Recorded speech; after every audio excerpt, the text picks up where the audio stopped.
ஓம் குருவே போற்றி. மேச்சேரி பத்ரகாளியம்மன் திருக்கோயில் குடமுழுக்கு 12ஆம் ஆண்டு நன்னீராட்டு விழா வருகின்ற தை மாதம் 10ஆம் தேதி நிகழ உள்ளது.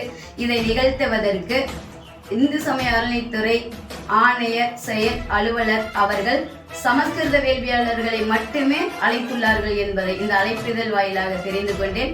சமஸ்கிருத வேள்வியாளர்களுக்கு மட்டுமே வேள்வி நடத்த அனுமதித்த ஆணையர் அவர்களிடம் தமிழ் வேள்வியை நிகழ்த்த வேண்டும் என்று பலமுறை கோரிக்கை வைத்தும் செயல்படுத்தாத உள்ள காரணத்தினால் தமிழ் வேள்வியாளர்களான நாங்கள் சத்தியபாமா அறக்கட்டளை சார்பாக வேள்வி நடத்துகின்ற நாங்கள் மற்றும் அனைத்து தமிழ் வழி குடமுழுக்கார் அவர்களின் சார்பாகவும் சமஸ்கிருத வேள்வி நடத்த வருபவர்களை ஒருபோதும் விடமாட்டோம். தமிழுக்கு அங்கே இடம் இல்லை என்றால் சமஸ்கிருதத்துக்கும் இடம் தர மாட்டோம். வருபவர்களை வேள்வி நடத்த சமஸ்கிருதத்தில் வருபவர்களை நாங்கள் முற்றுகையிட்டு அவர்களுக்கு சமஸ்கிருத வேள்வி பத்ரகாளியம்மன் கோயிலில் நடத்த விடாதபடி நாங்கள் முற்றுகையிடுவோம் என்பதை உறுதியுடன் தெரிவித்துக் கொள்கிறேன்.